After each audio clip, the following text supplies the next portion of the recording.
चलिए आगे हम लोग सीखते हैं। 5 तक पढ़ चुके थे बोरोन के बारे में। अब आगे हम लोगों को पढ़ना है कार्बन। कार्बन होता है 6, छठे नंबर पे है कार्बन।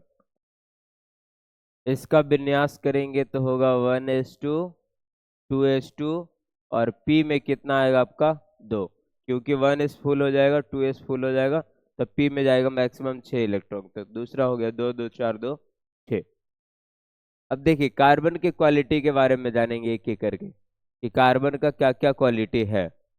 तो सबसे पहले तो ये समझ आए कि हमारे शरीर में उपस्थित रहता है, हमारे बॉडी में कार्बन उपस्थित रहता है कार्बनिक यौगिक के तौर पे, कार्बनिक यौगिक के तौर पे। तो यहाँ पे पहला पॉइंट यही बनेगा आपका कि कार्बन जो है ना कार्बनिक यौगिक के तौर पे, कार्बनिक यौगिक के तौर पे सजीवों में, तौर पे सजीवों में उपस्थित होते हैं, सजीवों में उपस्थित होते हैं, उपस्थित होते हैं, ये पॉइंट।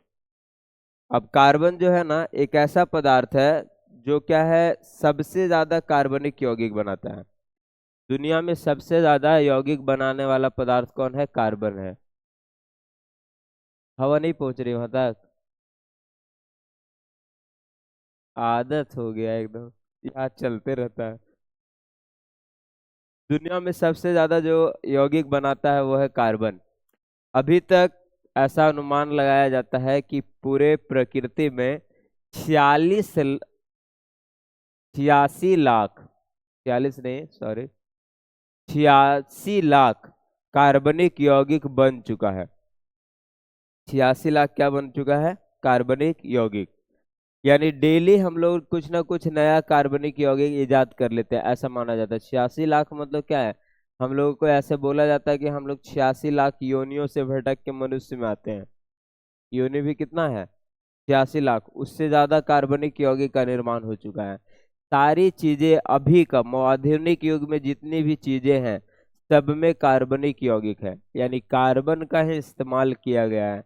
जितने भी प्रकार के यहाँ पे भी आप देख रहे हैं, जो बोर्ड है, बोर्ड के ऊपरी वाला जो हिस्सा है ये मेटल ना होकर आपका नॉन मेटल वाला है। तो नॉन मेटल वाला जितना रहता है सब क्या रहता है?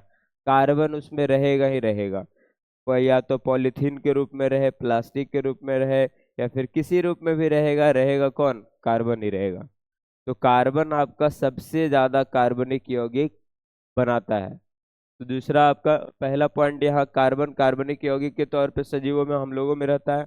हम लोगों का जो आपका त्वचा का निचला परत है जो डर्मिस है, एपिडर्मिस बोलते हैं। त्वचा का ऊपरी परत को क्या बोलते हैं? डर्मिस। और उसके जस्ट निचले वाले परत को बोलते हैं एपिडर्मिस। तो हम लोग इसको भी बेटर बनाने के लिए त्वचा, यानी किसी का जैसे देखा होगा कि खाल वगैरह निकालते हैं हम लोग, जैसे आपका जानवर का खाल निकालते हैं। तो जानवर के खाल के ऊपरी सतह पे उसका हेयर बाल रहता है, उसको हम लोग हटाते रिमूव करते हैं। तो त्वचा का वो डर्मिस वाला पार्ट होता है, रिमूव करते हैं हम लोग किससे? एक्टिवेटेड कार्बन से। तो इससे जब हम रिमूव करते हैं तो बनता है आपका क्या? वो त्वचा साफ हो जाता है और उसे हम लोग इस्तेमाल करते हैं किसके बनाने में? वाद्य यंत्र, बजाने वाला ढोल वगैरह जो होता है उसको बनाने के लिए हम लोग इस्तेमाल करते हैं। तो ये सजीवों में उपस्थित होता है, यानी बॉडी में, हमारे बॉडी में ये हमेशा रहता है। दूसरा, सर्वाधिक यौगिक बनाने वाला तत्व कौन है? कार्बन है। सर्वाधिक यौगिक बनाने वाला तत्व भी आपका कौन है? कार्बन है। कार्बन है। कितना अभी बताया? 86 लाख से एबव, यानी 86 लाख एक अनुमान माना गया है, उससे एबव ही है। सारी चीजें जितनी भी चीजें देखोगे उसका 80% तो यही रहेगा। मेटल को, मेटल यदि है कहीं पे तो ठीक ठाक है, नॉन मेटल आया तो सिर्फ और सिर्फ यही आएगा। यानी जितने भी प्रकार के ये रहेंगे वो सब आपका क्या रहेगा? यही रहेगा। ये पेन, ये पेन किसका बना रहता है? आपका ग्रेफाइट वाला ये पेन रहता है। तो ग्रेफाइट वाला ये पेन जो है आपका इससे हम लोग देखो मैग्नेटिक फील्ड उत्पन्न करते हैं, ये वाला ये बन रहा है, ये चल रहा है। तो आपका सबसे सर्वाधिक यौगिक बनाने वाला तत्व भी कार्बन है। अब इसके बाद देखो, जो पहला तत्व कार्बन यौगिक में बना था, कार्बनिक यौगिक में, वो था यूरिया। यूरिया ही सबसे पहले बना था, उसके पहले कोई और मतलब आपका कार्बनिक यौगिक नहीं बना था। पहला कार्बनिक यौगिक जो बना वो क्या था? यूरिया था। यूरिया की खोज बोहलर ने की थी। मतलब पहले ये अवधारणा था, पहले लोग ये मानते थे कि जो सजीवों में भगवान ने डाला है कार्बनिक यौगिक, जो सजीवों में रहेगा, ईश्वरीय देन है, वही कार्बनिक यौगिक वायुमंडल में रहेगा। कोई अन्य कार्बनिक यौगिक वायुमंडल में नया हम लोग नहीं बना पाएंगे। तो ये उसके गुरु का कथन था। गुरु उस टाइम उसका था जे बर्जिलियस। तो जे बर्जिलियस की बातों को पूरा लिया गया कि हाँ, ये बात बोल रहे हैं, बिल्कुल सही बात है। उस समय का वो महान वैज्ञानिक थे। अणु की खोज किसने की है ऐसा माना जाता है? बर्जिलियस ने। मतलब पहला डिफिनेशन उन्होंने ही दिया, इसीलिए अणु की खोज, जैसे परमाणु का खोज हम लोग पढ़े थे, बहुत लोगों ने मिलके किया है। अणु का खोज जे बर्जिलियस को माना जाता है। तो उस टाइम का वो सबसे महत्वपूर्ण वैज्ञानिक था। तो उसने बोल दिया कि नहीं बनेगा, तो सब मान लिया कि कैसे बनेगा, जब ये बोल रहा है, इतना अच्छा वैज्ञानिक है, नहीं बनेगा तो कैसे बनेगा। तो उसी का शिष्य था बोहलर। तो बोला जाता है कि जो शिष्य है वो गुरु से आगे निकलता है। वही बात वहां पे हुआ। उन्होंने बना दिया पहला क्या? यूरिया बनाया। पहला कार्बनिक यौगिक यूरिया बना। उसके बाद बहुत सारे कार्बनिक यौगिक बना, उसमें आया आपका मीथेन बना, फिर इथेन बना, ऐसे आपको बहुत सारे कार्बनिक यौगिक बने। अब देखो, कार्बन जो होता है, ये वाला कार्बन, कार्बन जो होता है तीन रूपों में पाया जाता है। उसको हम लोग बोलते हैं कार्बन के अपरूप। पढ़ा होगा 10 क्लास में ये। कार्बन के तीन अपरूप हैं। कार्बन के तीन अपरूप। अपरूप समझता है? जिसका केमिकल प्रॉपर्टी एक जैसा हो, रासायनिक, या अंदर से उसका सारा क्वालिटी एक जैसा हो, बाहर से दिखता वो अलग अलग है और यूज अलग अलग जगहों पे होता है, उसको हम लोग बोलते हैं अपरूप। अपरूप का ये मतलब होता है कि केमिकल प्रॉपर्टी यानी इंटरनल प्रॉपर्टी एक है और एक्सटर्नल प्रॉपर्टीज आपका अलग अलग है। जैसे एक ही माता पिता के संतान, तो उसका केमिकल प्रॉपर्टीज लगभग बराबर होता है, और उसके बाह्य यानी फिजिकल प्रॉपर्टी अलग अलग होता है। फिजिकल मतलब बाह्य रूप से वो कैसा दिखता है, ये है। बाकी इंटरनल उसका स्ट्रक्चर डीएनए वगैरह का उससे मिलता है उससे। तो उसी तरह कार्बन का तीन अवरूप है, यानी समझो कि ये तीनों रासायनिक गुण एक जैसा रखेगा, लेकिन भौतिक गुण अलग अलग रखेगा। उसको बोलते हैं अपरूप। कौन कौन है? हीरा, ग्रेफाइट, और आपका क्या है? फुलेरीन। हीरा, ग्रेफाइट और फुलेरीन। हीरा का जो संरचना है ना, वो चतुष्फलकीय है। चतुष्फलकीय ऐसे आपका रहेगा, हीरा का संरचना ऐसा होता है।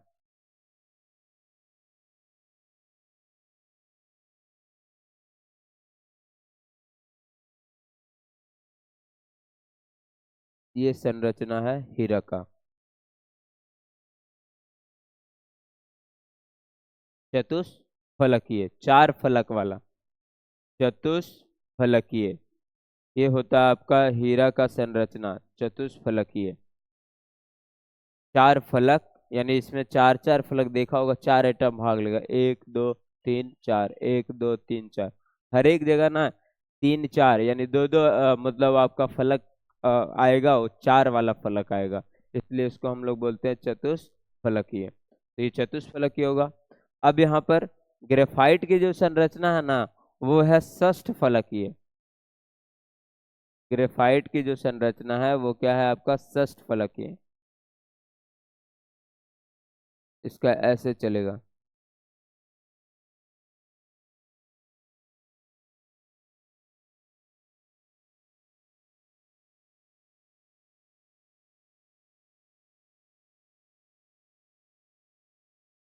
ऐसे हमेशा।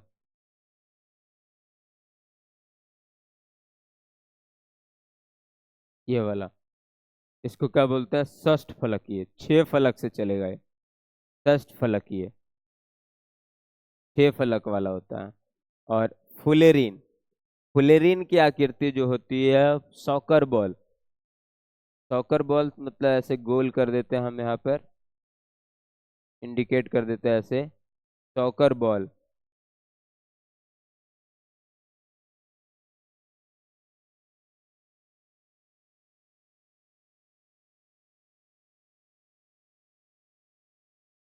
सॉकर बॉल का मतलब पूरी तरह से गोल है वो, फुटबॉल समझ लो। सॉकर बॉल और फुटबॉल में बस इतना थोड़ा सा अंतर है कि सॉकर बॉल जैसे फुटबॉल होता है ना, तो फुटबॉल का हम लोग मध्य मान नहीं रखते, सॉकर बॉल का मध्य मान रखते हैं, बीच वाला मान रहता है उसका, मतलब बीच में एक ऐसा हिस्सा रहेगा जो गोली आकार का, उसका मध्य मान होगा। मध्य मान, आ साइड में क्या होता है? नहीं, बॉल साइड बीच में कैसे होगा? बॉल साइड में ही बनेगा। फुटबॉल कैसे बनता? फुटबॉल समझ लो, फुटबॉल में वॉलीबॉल देखा है, वॉलीबॉल के लिए जो हम लोग फुटबॉल का इस्तेमाल करते हैं उसको बोलते हैं सॉकर बॉल। फुटबॉल जैसा ही है वो, ऑलरेडी फुटबॉल ही है, लेकिन थोड़ा सा उसका बताया ना कि शेप में जो मध्य मान होता है, मीडियम मान होता है, जैसे फुटबॉल का मिड मान नहीं रखते हम लोग, उसका मिड मान रखते हैं। जैसे देखा होगा 10 रुपया वाला बॉल लेता है ना रे, तो एक जगह ना रहता है हवा भरे वाला, जैसा एकदम नहीं भी हवा भरे वाला रहता है, इतना सुख उठा हुआ रहेगा। वो सेंट्राइज करता है बॉल को, बॉल के टेम्परेचर मतलब टेम्परेचर नहीं, बॉल के आकार को वो सेंट्राइज करता है ताकि वो गोलीय रहे हमेशा, उसके लिए। तो वैसा ही यहाँ पे है। तो हीरा है आपका, ग्रेफाइट है, और तीसरा क्या आपका फुलेरीन है। ये तीनों आपका इसका क्या कहलाता है? ये आपका कहलाता है इसका बोल सकते हो आप रूप, ये तीनों। अब ये तीनों का इस्तेमाल भी हम लोग अलग अलग जगह पे करते हैं। जैसे हीरा का इस्तेमाल कहाँ करते हैं, आगे वाले में बताते हैं हीरा का इस्तेमाल। नेक्स्ट इधर लिख दे, हीरा का उपयोग जो होता है, यहाँ पे लिखते हैं, हीरा का उपयोग जो होता है आपका, वो कहाँ कहाँ पे होता है? पहले तो देखो, प्राकृतिक हीरा जो होता है वो जहरीला होता है। प्राकृतिक हीरा जो है वो जहरीला होता है, यदि कोई उसका स्पर्श कर ले जीभ वगैरह से तो डेथ हो सकती है, यानी मृत्यु हो सकती है उसका। लेकिन ऐसा सुना हुआ हीरा को हम लोग आभूषण के रूप में इस्तेमाल करते हैं, तो उसको ना क्या किया जाता है, तराशा जाता है। हीरा का तराशने का मतलब ये होता है कि उसके अंदर जो आपका आपका विष वाला गुण है उसको हटा ले।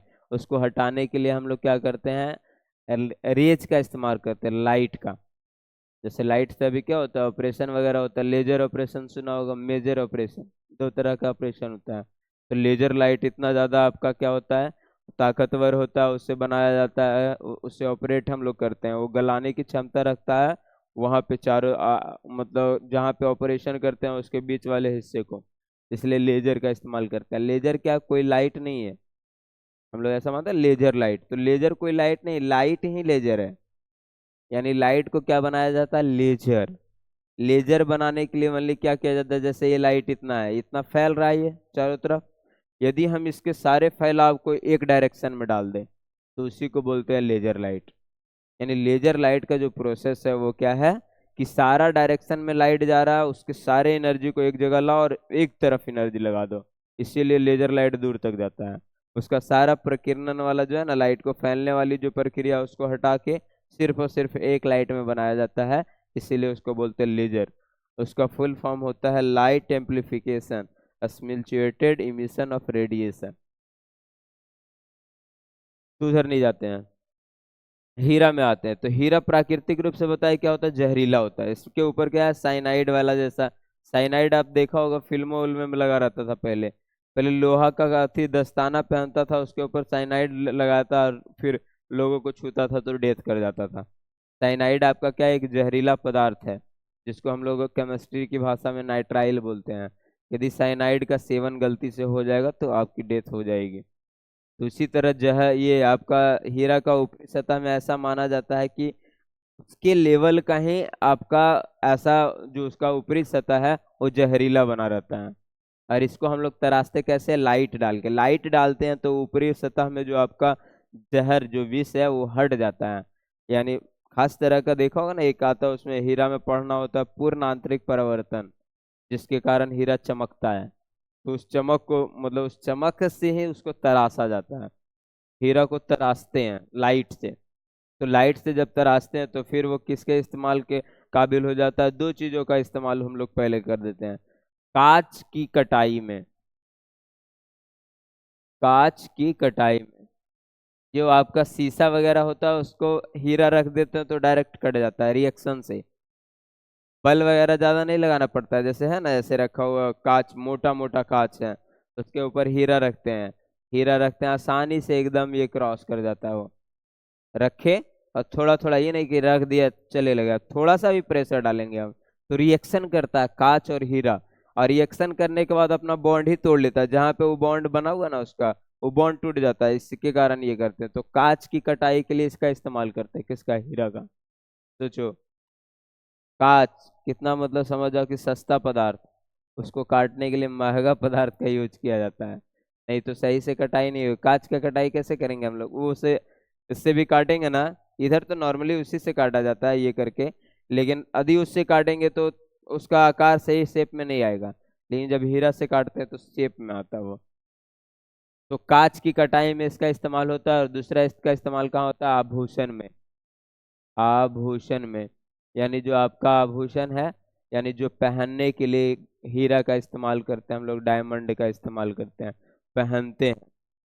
हीरा को पहना जाता है, देखा होगा कितने लोग जो है दांत में फिट करके रखे हैं, टीथ में।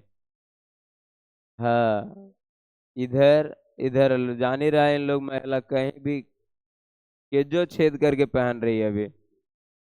कान तो पहले था, नाक पहले था, अभी कानवे में तीन चार गोए। ये जैसे हम देखे, एक दो तीन चार पांच मतलब इलेक्ट्रॉन जैसे ना बैठता है, वैसे बैठे रहता शिफ्टिंग। इधर भी पांच पांच गो यहीं पे। कितना तो ई वाला में मारता है, यहाँ पे और यहाँ पे। अब फिर नाक के बीच वाला एरिया में।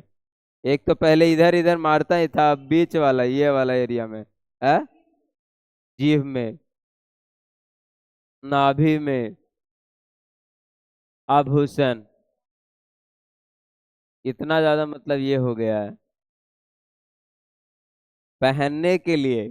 सोना पहनने के लिए जगह न है, अब जगह बनाया उन लोगों ने, इसीलिए और सोना चाहिए उसको। और सोना नहीं मिलता है तो ऊपर पहाड़ पर से ढकेल देता है, कभी कभी ड्रम में पैक कर देता है। नेक्स्ट, आभूषण बनाने में। तो आभूषण बनाने में इसका इस्तेमाल करते हैं गोल्ड का। चमकदार होता है, लाइट में आपका कृत्रिम लाइट रहे या ये लाइट में जाने पे चमकता है वो। तो इसका इस्तेमाल हम लोग आभूषण भी करते हैं, महंगे लोग पहनते हैं, क्योंकि हीरा क्या है, महंगा है, सोना से भी थोड़ा महंगा है। हाँ, अब थोड़ा ही महंगा बोलेंगे, ज्यादा महंगा कैसे बोलेंगे? सबसे ज्यादा महंगा पदार्थ कौन है? हीरा कैसे है? है? हाँ, उससे भी ज्यादा महंगा वो। हाँ, प्लेटिनम ही महंगा है। हाँ, लगा ही था। प्लेटिनम का भी ज्वेलरी बनता है, लेकिन पहनने के लिए वो पहन लिया तो समझो सिंबल है। ज्वेलरी पहनना क्या है, किस बात का सिंबल है? कि वो आदमी रईस है।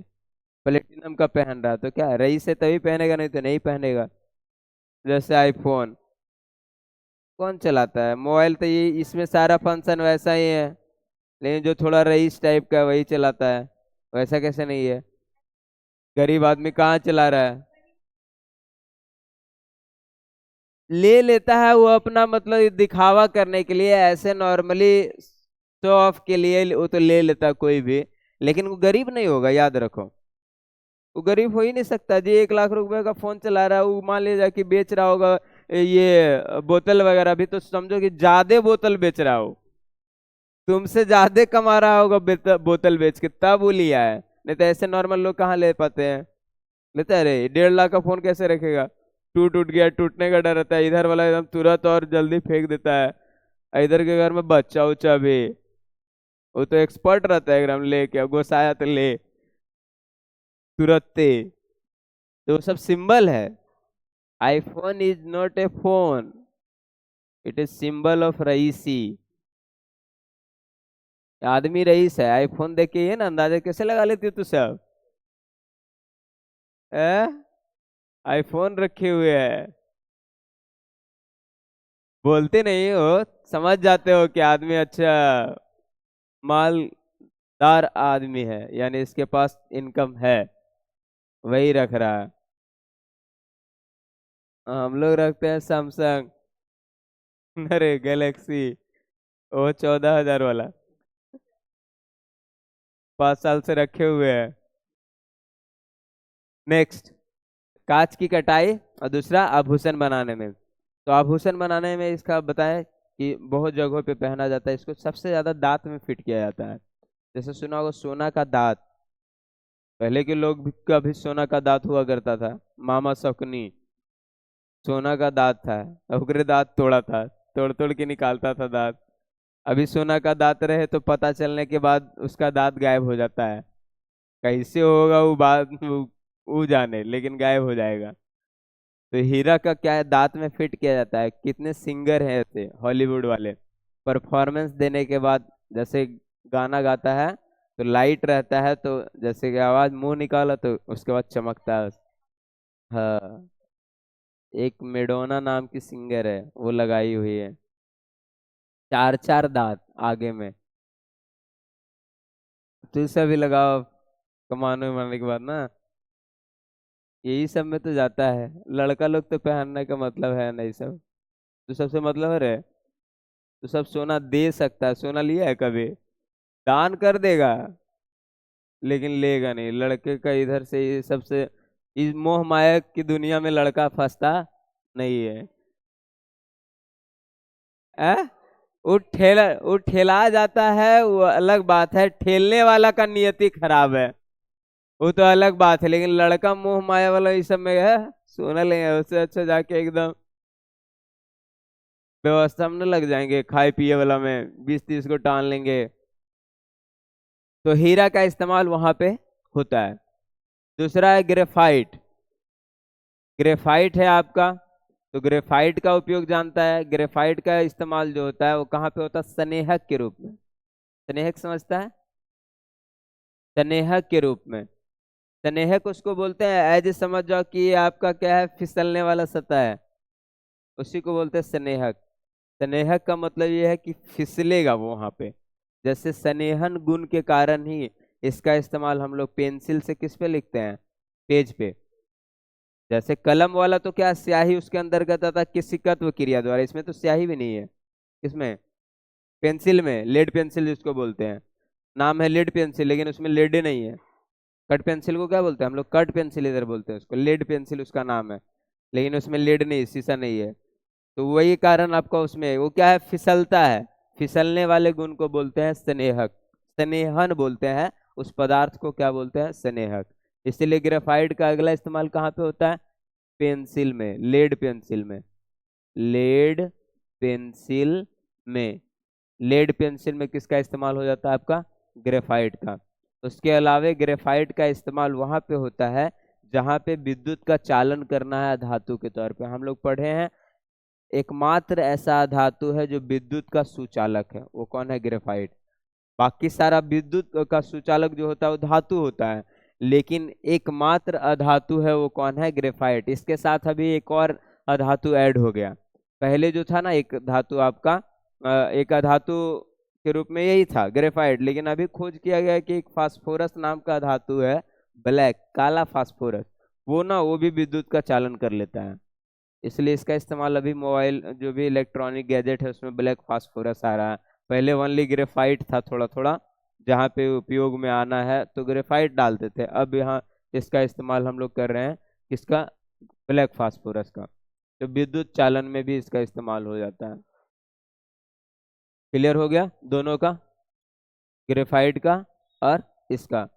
अगला है आपका क्या, फुलेरिन। फुलेरिन का देखो, फुलेरिन जो नाम पड़ा ना वो आपका किसका है, हीरा का सूत्र बोलेगा तो सी, ग्रेफाइट का सूत्र बोलेगा तो क्या होगा, सी, क्योंकि कार्बन से बना है। कोयला का सूत्र बोले तो सी। ये सब का सूत्र क्या होता है, सी, वनली सी। लेकिन कार्बन जब है ना लगातार अपने से जुड़ते रहता है, कार्बन के पास एक क्वालिटी है, जब कोई नहीं मिलेगा तो खुद से जुटेगा, समझ रहा है। इस कारण वो सबसे ज्यादा कार्बनिक यौगिक बनाता है। इसीलिए तुम लोग, हम लोगों का भी ये स्वभाव होना चाहिए, जब कोई नहीं मिले पढ़ने उढ़ने के लिए तो खुद से पढ़े। लगातार पढ़ेगा, ज्यादा पढ़ पाएगा। इसलिए क्या फुलेरिन जो है C60 है इसका सूत्र। हीरा और कार्बन का बोलेगा ग्रेफाइट का तो ओनली C है, लेकिन यदि बोलेगा किसका फुलेरिन का, तो फुलेरिन का कितना हो जाएगा आपका C60। 60 बार कार्बन खुद खुद से जुड़ के क्या बनाता है फुलेरिन। इसकी इसका खोजकर्ता का नाम ही था बंक मिस्टर फुलेरिन, इसलिए उसके नाम पे डाल दिया गया इसका नाम। कार्बन का तीसरा उपरूप जो है बंक मिस्टर फुलेरिन के नाम पे डाल दिया गया कि यह क्या है आपका फुलेरिन है। फुलेरिन का इस्तेमाल कहाँ किया जाता है? कैंसर के उपचार में। कैंसर के उपचार में किसका इस्तेमाल किया जाता है? आपका फुलेरिन का। फुलेरिन जो है आपका कैंसर के उपचार में हम इसका इस्तेमाल करते हैं, कैंसर की दवाएं बनाते हैं, जिसको हम लोग बोलते हैं क्या, उसमें हम लोग बोलते हैं केमियोलॉजी। केमियोलॉजी में वो डाला जाता है आपका जिसमें चढ़ता है कीमो। बताए थे कीमो के बारे में, कीमो बताए थे ना। कीमो कैंसर का इलाज कीमो से होता है, तो बताए थे कीमो एक चढ़ाने के बाद कितना बार चढ़ता है? 20-30 बार क्षमता के अनुसार चढ़ता है। एक कीमो का लगभग कीमत 38 से 40 हज़ार रुपये होता है। 40 कीमो में समझ जाओ कि 20 कीमो यदि चढ़ गया तो उसका 8 लाख रुपया खर्च होगा। और कीमो चढ़ने के बाद ही इलाज संभव है। कीमो में क्या है कि जैसे हम केमिकल डालते हैं, तो केमिकल डालते हैं तो क्या होता है कैंसर का सारा जीवाणु एक जगह जमा होता है, ठीक जमाव होता है उसका। और यदि वो ऑपरेशनल वाला हिस्सा रहा तो उसको हम लोग क्या करते हैं वहां से वहां पे बाहर निकाल सकते हैं, नहीं तो यदि एक जगह जम गया तो फिर वहां पे हम दवाएं देकर वो सारे वाले जीवाणु को खत्म कर सकते हैं। तो ये है, नहीं तो क्या है आपका काटा जाता है उस हिस्से को। कैंसर होने पे ज्यादा आपका कैंसर सिर्फ और सिर्फ भीतर वाला ला इलाज है, बाहर वाला इलाज है। जैसे किसी को पैर में कैंसर हुआ तो पैर में गांठ लग जाता है। कैंसर का मतलब क्या है? दो चीजें होता है, या तो कोशिका जरूरत से कम डिवाइड हुआ या कोशिका जरूरत से ज्यादा डिवाइड हो गया। दो ही कारण है जिसमें कैंसर होगा। कैंसर में या तो कोशिका ज्यादा डिवाइड, जितना नॉर्मल होना चाहिए था उससे ज्यादा हो गया, या फिर कोशिका जितना होना चाहिए था उससे कम हुआ। कम हुआ तो भी गांठ बनाएगा, ज्यादा हुआ तो भी गांठ बनाएगा, दोनों में आपका दिक्कत आता है, इसीलिए वो आपका कैंसर डिवीजन हो जाता है। कैंसर जो है आपका छोटे लोगों की तुलना में बड़े लोगों में खतरा ज्यादा है। यानी जो आदमी जितना ज्यादा लंबा है उसको कैंसर का उतना ही खतरा है। इस हिसाब से हम सेफ हैं। आ? कौन सा कैंसर का बहुत टाइप होता है। इंटरनल कैंसर आपका फेफड़ा वगैरह है, फेफड़ा वगैरह। बाहर वाला में गांठ दिखेगा, छोटा छोटा सा। बाहर मतलब छोटा नहीं, बॉडी में नहीं, कहीं एक जगह पे। किसी का यहाँ ज्यादा होता है, देखो ये रीढ़ की हड्डी के ये वाला हिस्सा में, गर्दन वाला हिस्सा में देखा होगा हो जाएगा, पीछे वो हल्का सा निकल जाता है, बीच में कहीं पे भी आपका निकल जाएगा, यहाँ यहाँ जम जाएगा कहीं पे भी। बॉडी के किसी हिस्से में बाहर से वो दिखे, हड्डी में यदि हो तो उसको बोलते हैं हड्डी वाला कैंसर का इलाज थोड़ा सा आसान है, काट के निकाल लेते हैं उगरा। और हड्डी हम लोग क्या है थोड़ा सा मतलब समझो कि ज्वाइंट कर देते हैं कुछ चीज तो सपोर्ट हो जाता है, जैसे कि हड्डी का ज्वाइंट करते हैं हम लोग, कैल्शियम वगैरह से क्या हो जाता है ज्वाइंट हो जाता है। तो हड्डी वाला कैंसर का तो बहुत ज्यादा सफल इलाज है। लेकिन वही कैंसर आपका इंटरनल हो जाए, फेफड़ों में हो जाए, आपका लीवर में हो जाए, तो हाँ लंग वही बोले ना, फेफड़ा। इसके पहले हम जो चर्चा कर रहे थे वो किस बात पे कर रहे थे? हमारे अंदर जैसे सेल बनना है, 1 लाख सेल बनना है, बन गया 5 लाख सेल, तो वो कहीं जाएगा ना, 4 लाख जगह खोजेगा ना। और जगह है ये नहीं बॉडी के अंदर, तो कि जो जमेगा, कोई कोना पकड़ेगा वो कोना में सब जाके घुसेगा, और घुसने के कारण वहां पे गांठ बनेगा और उससे कैंसर होगा। या तो सेल डिवीजन ज्यादा हो जाए या कम हो जाए, पहले बता दिए। लंबा व्यक्ति में इसका खतरा ज्यादा है, लंबा व्यक्ति में सेल डिवीजन ऑलरेडी ज्यादा हो चुका है। और हाँ 6 फीट प्लस वाले, मान लो 6 फीट वाले तो नॉर्मल है। और छोटा व्यक्ति में भी है, यदि जिसकी हाइट 4.5 फीट के नीचे आएगा तो उस में भी कैंसर का खतरा है, लेकिन हम पहले बताए हम सेफ हैं।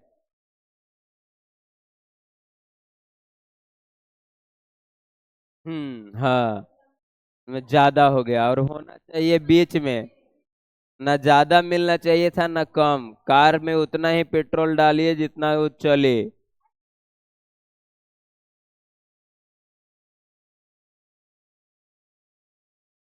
हमने क्या बोला कि कैंसर की संभावना आपका लंबे लोगों में ज्यादा है, छोटे व्यक्ति की तुलना में।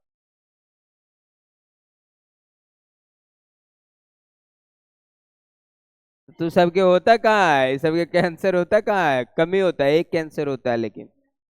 लड़कियों में एक कैंसर होने का है, ब्रेस्ट कैंसर, सबसे ज्यादा अभी वही होता है। क्लियर हो गया? कैंसर समझ गया ना? हाँ, कैंसर आपका अभी तक सफल इलाज इसका नहीं आया है। यानी एक ही इलाज है, कीमो। कीमो चढ़ाते हैं हम लोग, कीमो से यदि वो ठीक हो पाया गलती से ऑपरेशनल, या उसका जीवाणु हम वैसे जगह से निकाल पाए तो निकाल पाए, नहीं तो डेथ डे घोषित हो जाता है कि कब मरेगा ये। क्योंकि कैंसर में क्या होता है, सेल डिवीजन होता है, सेल मरता है। तो मान लेते हैं 1 खरब सेल है हमारे पास, तो उस 1 खरब सेल में डेली मर रहा है 2 लाख 10 लाख सेल। तो 1 खरब सेल को डिवाइड कर देते हैं 10 से, पता चलता है इतना दिन के बाद पूरा सेल इसका खत्म हो जाएगा। इसलिए देखा होगा सबसे पहले उसमें आपका बाल वाले सेल खत्म होता है, कैंसर आने पे उसको खत्म किया जाता है, वो खत्म हो जाता है। नाखून वगैरह देखा होगा कैंसर वाले व्यक्ति का, ये सब बहुत पतला हो जाता है, नाखून खुद ब खुद पतला हो जाता है। त्वचा की जो त्वचा की परत है वो पतला हो जाएगा एकदम।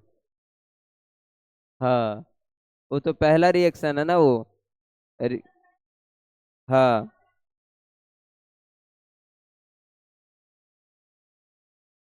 हाँ, वैसा ही बचने का एक कारण है। ऐसे पूछ रहा है जैसे हम डॉक्टर हैं। Teacher is almost A doctor. हम लोग डॉक्टर बना सकते हैं लेकिन डॉक्टर बन नहीं सकते। है, पढ़ा के और कैसे, यही चीज तो पढ़ना है उसको।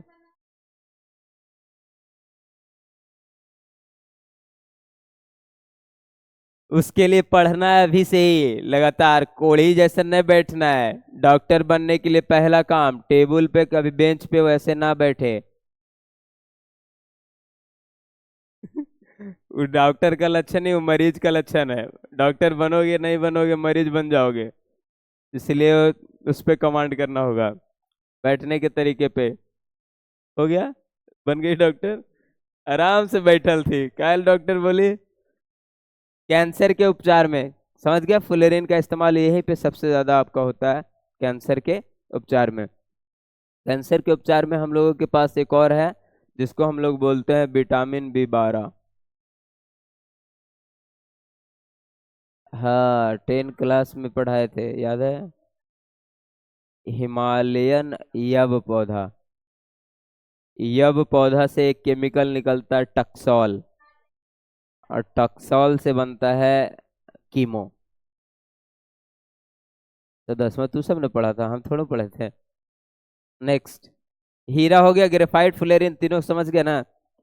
तो ये आपका कार्बन का ये 3 अप्रूफ है। चौथा,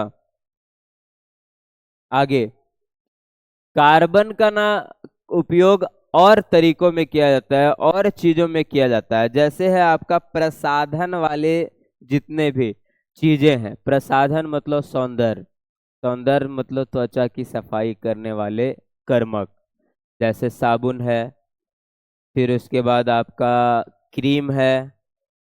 हाँ, उसमें भी कार्बन है। जैसे सब में कार्बन है। इसलिए हम लोग देखे हैं कि आता है पॉन्ड्स वाइट फेस वॉश, उसमें लिखा रहता है एक्टिवेटेड कार्बन। इसे पढ़ता कहाँ है, ये तो देखा लपेटा, मतलब उसके अंदर क्या है ये पढ़ता है कभी कोई रे? कि उसके अंदर पीछे वाले पीछे में लिखा रहता है इंग्रेडिएंट्स, यानी उसमें क्या क्या उपलब्ध है, लेकिन कभी नहीं पढ़ेगा। उपलब्ध से हमको क्या मतलब, कुछ रहे जहर डाल दीजिए, उससे हमको क्या मतलब है, लगाना है हमको। हाँ, ले, बिस्किट के पैकेट में पड़ता है, जब पढ़े की वजह नहीं पड़ता है। बिस्किट के पैकेट में रहता की करेगा, बिस्किट बस निकाल लेगा और आप पनिया में घोल के निकाल लोगे। ट्रांस से फैट रहेगा या फिर कुछ भी रहेगा तो निकाल थोड़ा लोगे। अभी हम अभी दुनिया में एक ही जहरीला पदार्थ है, चीनी।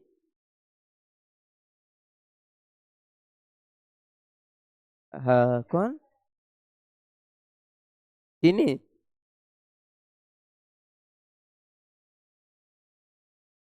हाँ, क्रिस्टलाइन नहीं है वो, क्रिस्टलाइन नहीं है वो। अच्छा, बोलने नहीं आ रहा है। चीनी, चीनी का रिप्लेसमेंट लाया गया है, यानी चीनी से ज्यादा गुना मीठा केमिकली हम लोग पदार्थ बनाए, उसी को बोलते हैं आर्टिफिशियल शुगर, या फिर उसको बोला जाता है आर्टिफिशियल स्वीटनर। उसमें दो चार पदार्थ वैसे हैं। एक का नाम है, तो ट्वेल्थ में हम ही तो पढ़ाते हैं, आर्टिफिशियल शुगर जो होता है स्वीटनर, वो चार पांच टाइप का हमारे पास उपलब्ध है। उसका नाम है सैक्रिन। हाँ, आई एम सैक्रिन। आ जाओ सैक्रिन। सैक्रिन का इस्तेमाल हम लोग ज्यादा करते हैं। इसका इस्तेमाल कहाँ पे होता है सैक्रिन का? आइसक्रीम में, जितना भी आइसक्रीम देख रहा है सब सैक्रिन है। 5 रुपये 10 रुपये। हाँ, 5 रुपये वाला आता काउबॉय, 10 वाला आता है, जो भी आ रहा है। याद रखो, जितना भी चीज है पढ़ो पहले ध्यान से। कोका कोला पी रहा है, जो कुछ भी पी रहा है उसमें पढ़ो कि सब चीज कितना, चीनी कितना है। चीनी उससे 2-3 गुना रहेगा, और चीनी का हमारे बॉडी में जरूरत है ही नहीं, और हम डाल रहे हैं। इसीलिए मना क्यों किया जाता है कोल्ड ड्रिंक पीने के लिए? कोल्ड ड्रिंक में जो उपस्थित वो चीज है उसके लिए, कोल्ड ड्रिंक में चीनी जो उपस्थित है इतना ज्यादा, सब चीज में हम चीनी ही ले रहे हैं, तो डायबिटीज होगा नहीं लोगों को। अब बैठल बैठल खा रहा है, सब चीनी खा रहा है। इसीलिए अभी अभी इस वक्त दुनिया में सबसे खतरनाक पदार्थ कोई है तो वह है चीनी। जितना ज्यादा हम चीनी बॉडी को देंगे उतना ज्यादा हमें आपका डायबिटीज का खतरा होगा, अन्य रोगों का खतरा बढ़ेगा। हार्ट वाली चीजें, ये वाली चीजें जो है उसके कारण ही तो बढ़ रही है। चीनी अभी सबसे जितना मीठा था वो हमारे लिए उतना ही अब जहर का काम वर्क कर रहा है। लेकिन अभी भी उसका इस्तेमाल ही होता है। डेयरी मिल्क 60% चीनी के साथ। हाँ देखो, ऐसे ना बोलिए बल, ऐसे बोलिए फिर हमरा खाने का इच्छा नहीं करेगा, और हमको नहीं खाएंगे तो हम जीवित नहीं रह पाएंगे। देखो, मत ये नहीं कह रहे हैं, हम थोड़ा कह रहे हैं खाओ अच्छा है, मरने के लिए तो अच्छा है सब, जीने के लिए तो सब खाता है। हमारा लाइफ सर्कल क्या है, 2 हिस्सों में बटा है। हम लोग पहले क्या है, पहले का उम्र का 30 साल या 35 साल जीने के लिए खाते हैं, सॉरी खाने के लिए जीते हैं। हाँ, और उसके बाद अगला 35 से 70 जीने के लिए खाते हैं। लाइफ का 2 स्टेज है खाने के अनुसार। पहला, 30-35 साल तक हम लोग खाने के लिए, क्या खाए, क्या अच्छा अच्छा खाए, ऐसा लगता है उसके लिए जी रहे हैं। अब 35 के बाद खाओ न तो जाओ दुनिया से, इसीलिए उसको खाते हैं। फिर जीने के लिए खाते हैं, वहां जरूरी है खाना, किसके लिए? जीने के लिए। और इधर अभी खाने के लिए जी रहे हैं ना। अभी कहाँ भोज है तो माइंड जाता है वहां पे कि हाँ शादी विवाह में पार्टी में जाना है हम लोगों को, ये चीजें खाना है। इन लोग का इधर से ही देखते जाता है, इन लोग का माइंड यहाँ से निकलता है, गोलगप्पा तरफ घूमता है, चाट तरफ घूमता है, वैसा वाला। अभी तो अब पैकेट बंद वाला पदार्थ पे ज्यादा घूमता है, आलू भुजिया। तो ये है हमारा लाइफ सर्कल। अभी हम लोग क्या है, हमारा सारा हार्मोन एक्टिव है, हमारे सारे एंजाइम एक्टिव है खाने के लिए, पचाने के लिए कि दो, हम तैयार हैं। अभी 35 के बाद एक्टिव नहीं रहेगा, तो बोलेगा आहिस्ता आहिस्ता दो, जो भी देना धीरे धीरे दो। इसीलिए अभी से ही बोला जाता है फास्टिंग। पहले के लोग फास्टिंग करते थे। फास्टिंग का काम क्या है, यही है। अब एंजाइम था और एकदम दे रहे हैं बहुत ज्यादा उसको, तो ओवरलोड जैसे देंगे तो ओवरलोड, ये वाला मशीन नहीं लेता, हम लोग का मशीन क्या लेगा, नॉर्मल जो बनाया हमने वो मशीन हमारा बात नहीं मानता है, ओवरलोड नहीं लेता है, और हमारा बॉडी भी किसी के द्वारा निर्मित है, नेचर के द्वारा, और उसमें हम लोग एक्स्ट्रा डालते हैं, इसीलिए क्या होता है, दिक्कत आता है। इसलिए फास्टिंग, पहले के लोग फास्टिंग करते थे तो ज्यादा जीते थे, अभी ज्यादा खाते हैं तो कम जीते हैं। चलो ये हटाते हैं इसको, कहाँ थे हम लोग, किधर आ गए हैं? हम्म। हाँ अगला में थे ना, कार्बन में आते हैं। अभी सिर्फ और सिर्फ एक पदार्थ से बचना है पूरे लाइफ सर्किल को अच्छा रखने के लिए, वो है चीनी। जितनी मात्रा में कम खाओ, और चीनी यदि कम खाना शुरू करोगे तो ऑटोमेटिक सारे पदार्थ कम हो जाएंगे, क्योंकि सब में चीनी है। पूरे का पूरे में चीनी है, हॉर्लिक्स पी रहे हैं जाके देखो, खाली चीनी डाला है उसमें। इसलिए नेचुरल इंग्रेडिएंट्स खा सकते हो, जैसे आपका ड्राई फ्रूट्स वगैरह होता है, वो ज़्यादा बेटर रहेगा ये सबसे। बहुत अच्छा है। हाँ बहुत अच्छा है, नेचुरल नेचुरल है वो। लेकिन हनी अपना वाला में मतलब खुद से मधुमक्खी को हटा के निकालो और अच्छी बात है। उससे मोटापा भी आएगा, दुबले पतलेपन से जो मतलब निजात मिलेगा, एकदम अच्छा लगेगा, एकदम चेहरा खिला खिला। हाँ। आहा, सही सही बोला। देख रहा रे, सीखल करो, कुछ कुछ लेके जाना गुण। हनी लगाया जाता है त्वचा की चमक बरकरार करने के लिए। लगाती है? नहीं लगा रही है? तुमको बोल रहे हैं? हाँ, लगावल करो दोस्त, सीखो। हनी हल्दी इन लोग का तो, इन लोग बस दो ही चीज के लिए, हम लोग बोले खाने के लिए जी रहे हैं, इन लोग लगाने के लिए जी रही है। अगला है, कार्बन में ही चल रहे थे। कार्बन का इस्तेमाल हम लोग दो जगहों पे करते हैं प्यूरिफाई करने के लिए। अभी देखा होगा, अभी पहले वाटर प्यूरिफायर का दौर आया, तो वाटर प्यूरिफायर कैसे किए हम लोग? वाटर प्यूरिफायर में ये हुआ कि आपका, कि वाटर को प्यूरिफाई किए, तो वाटर का प्यूरिफाई हम लोग कार्बन से नहीं करते थे। कार्बन रहता था उसमें, कम मात्रा में रहता था, तो उसका हम लोग प्यूरिफाई कैसे करते हैं, अल्केन से। देखा होगा पहले के लोग ना वाटर प्यूरिफाई करते थे, तो पहला अपना तरीका अपनाते थे, वो क्या करते थे, खीरा होता है ना, खीरा, उसको काट के पानी में डाल देते थे। खीरा में पाया जाता है अल्कली मेटल, खीरा में पाया जाता है अल्काइन। अल्काइन समझता है ना? अल्केन अल्कीन अल्काइन पढ़े थे, तो अल्काइन का काम है, प्यूरिफायर का काम है। तो पहले के लोग खीरा को पानी में ऐसे दो डाल देता था, और उसके बाद मतलब 1-1.5 घंटे के बाद पीता था। तो पानी क्या हो जाता था, उसके अंदर जो आपका समझो कि जो अनावश्यक तत्व है, या फिर जो ये चीजें है टीडीएस वगैरह, वो घट जाता था, और पानी पीने लायक होता था, तो नेचुरल।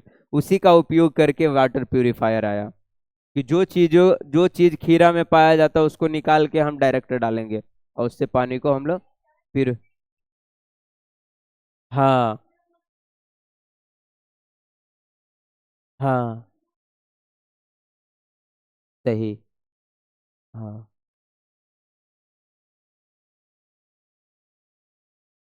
ब्रश में कहाँ है? हाँ, वो जाने तब ना हम। चारकोल का ब्रश, ब्रश में?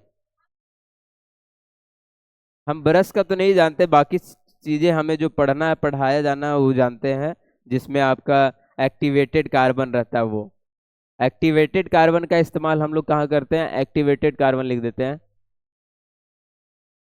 एक्टिवेटेड कार्बन का ही इस्तेमाल वो चारकोल में होता है। चारकोल जो बना है इसी का, ये है आपका एक्टिवेटेड कार्बन का उपयोग। दो चीजों में याद रखिएगा, पहले एयर प्यूरिफायर में, एयर प्यूरिफायर इसी को तो बता रहे थे ये। हाँ, हवा को, हवा में जो है आपका अनावश्यक चीजें आ गया, या फिर हवा में हमें देखो, समझो ये, कि हवा जो है आपका काफी, जैसे यहाँ नॉर्मली फैक्ट्री वाला एरिया है, समझ लेते हैं फैक्ट्री वाला एरिया है आसपास में कहीं पे। तो फैक्ट्री वाला एरिया जब है, तो फैक्ट्री वाला एरिया से क्या निकलता है, बहुत सारे ऐसे चीजें, लेड वगैरह, शीशा वगैरह। जैसे पहले क्या था, पेट्रोल में ना लेड निकलता था, शीशा। अब बोले उस शीशा को हम चुनते नहीं थे, ये ऐसा नहीं निकलता है। जैसे वो शीशा परमाणु के रूप तौर पे निकलता था, वातावरण में आके जमा हो जाता था। और वो शीशा को जब हम श्वास के जरिए लेते थे तो हमारे फेफड़ा या फिर फेफड़े में रोग उत्पन्न हो जाता था, जिसको हम लोग वायवीय अश्वसनीय रोग बोलते हैं। यानी फेफड़ा आपका वायु को जम जाता था, फिलअप हो जाता था, जिसके कारण रोग उत्पन्न हो जाता था। देखा होगा अभी भी सीमेंट वाला कारखाना में लोग कम काम करते हैं, क्योंकि वहाँ काम करने के दौरान सेफ्टी बरतते हैं। नहीं बरतेगा तो उसका आपका क्या हो जाएगा, ये मतलब समझ आएगा कि उसका श्वास नली है ना प्रभावित हो जाता है। कोयला वाला में भी ऐसा ही है। वो सब फैक्ट्री में काम करने वाले लोग बहुत ज्यादा मतलब ये रखा जाता है, बहुत ज्यादा सक्रिय रखा जाता है और सुरक्षा के साथ रखा जाता है। तो एयर प्यूरिफायर में क्या होता है, यहाँ पर एक्टिवेटेड कार्बन हम लोग डालते हैं। उस कार्बन का, ये कार्बन का काम क्या है, एक्टिवेटेड कार्बन किसको बोलते हैं इसको समझो।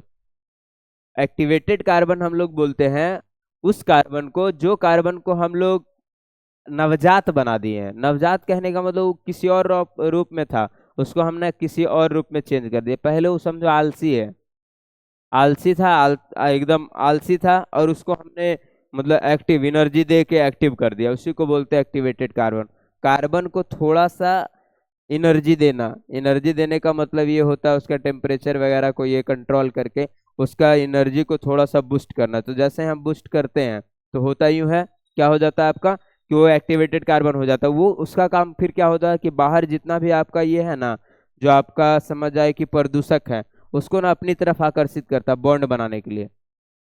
बॉन्ड बनाने के लिए क्या करता है, आकर्षित करता है, और आकर्षित करने के दौरान वो खींच लेता है अपने साथ, फिर वो अपने साथ हट जाता है।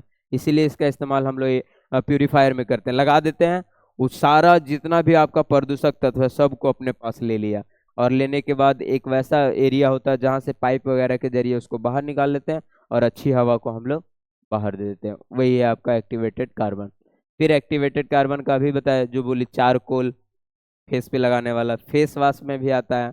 कार्बन डाल देते हैं तो त्वचा के ऊपरी परत पे जो डर्मिस पे आपका जो धूलकण या फिर कुछ ऐसे चीजें ऑयली तेलीय चीजें जमा हो गई है, वो आपका जमा रहता है, उसको क्या करता है खींच लेता है अपने पास, बॉन्ड से वो रिएक्शन करके अपने पास ले लेता है, और फिर वो बाहर निकल जाता है। इसलिए इसका इस्तेमाल हम लोग उसमें करते हैं, प्रसाधन में। दूसरा क्या होगा, एक्टिवेटेड कार्बन का उपयोग, एक्टिवेटेड कार्बन का उपयोग कहाँ पे होता है, दूसरा लाइन सेम टू सेम यहाँ पे ऐसे रहने देते हैं। इसका उपयोग कहाँ पे हो जाएगा आपका, प्रसाधन में। प्रसाधन में सारा चीजें आ जाता है, ठीक।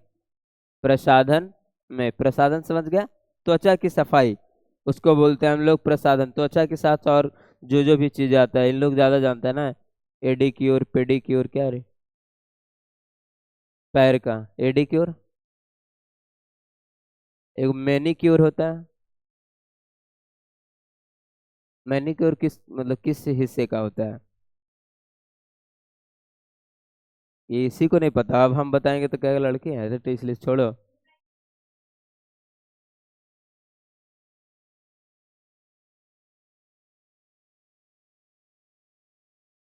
किसका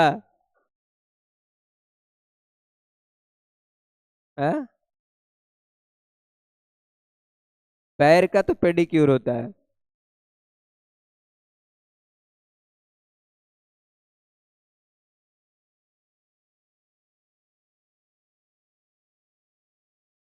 पैर के ऊपर और सिर के नीचे वाला एरिया में यदि हम कुछ कराते हैं, जैसे वैक्सिंग वगैरह होता है,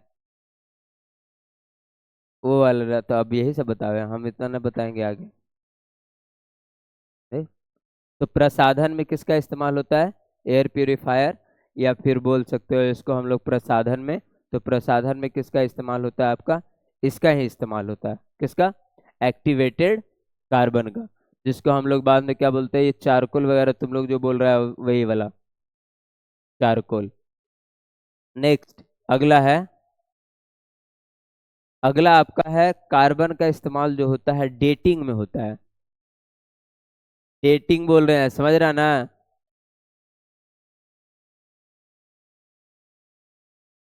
सीरियल देखने वाले डेटिंग नहीं समझ रहा, वाह। आहा,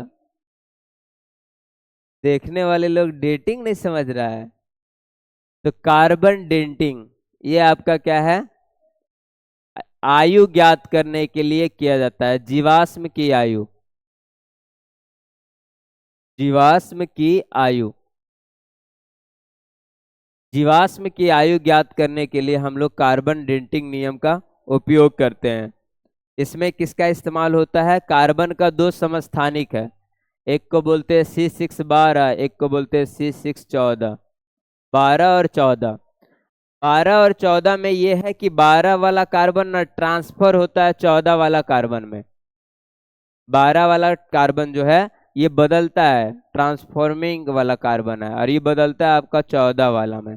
तो हम लोग ऐसा देखते हैं कि ऐसा हम लोग काउंट कैसे करते हैं कि ये कोई कितना साल पुराना है। इसको काउंट करने के लिए हम लोग ये रूल लगाते हैं कि जैसे कि उस जो जीवाश्म हमें मिला या हड्डी वगैरह मिला जानवर का, तो इस जानवर के हड्डी में डालते हैं C612, ये C12 डालते हैं, और फिर हम देखते हैं कि C14 कितना टाइम में बदल रहा है, C14 होने में कितना टाइम ले रहा है। C14 होने में मान लेते हैं कि इसने टाइम लिया आपका 20 मिनट, ऐसा मान लेते हैं 20 मिनट इसने टाइम लिया, और एक सेल का, सिर्फ और सिर्फ एक कोशिका का, एक सेल का इतना टाइम लिया। तो हम लोग इसमें देखते हैं कि कितना सेल है, जितना सेल रहता है उतना टाइम से गुना कर देते हैं, तो इससे ये पता चलता है कि ये इतना साल पुराना है। समझ गया। इसीलिए इसका इस्तेमाल, किसका इस्तेमाल, कार्बन डेटिंग का इस्तेमाल हम लोग जीवाश्म की आयु ज्ञात करने के लिए करते हैं। तो ये हो जाएगा आपका कार्बन का उपयोग। तो रहने देते हैं इतना ही, कार्बन वाला आज हो गया क्लियर। ठीक, आगे चलेंगे फिर इसमें आगे नेक्स्ट क्लास में।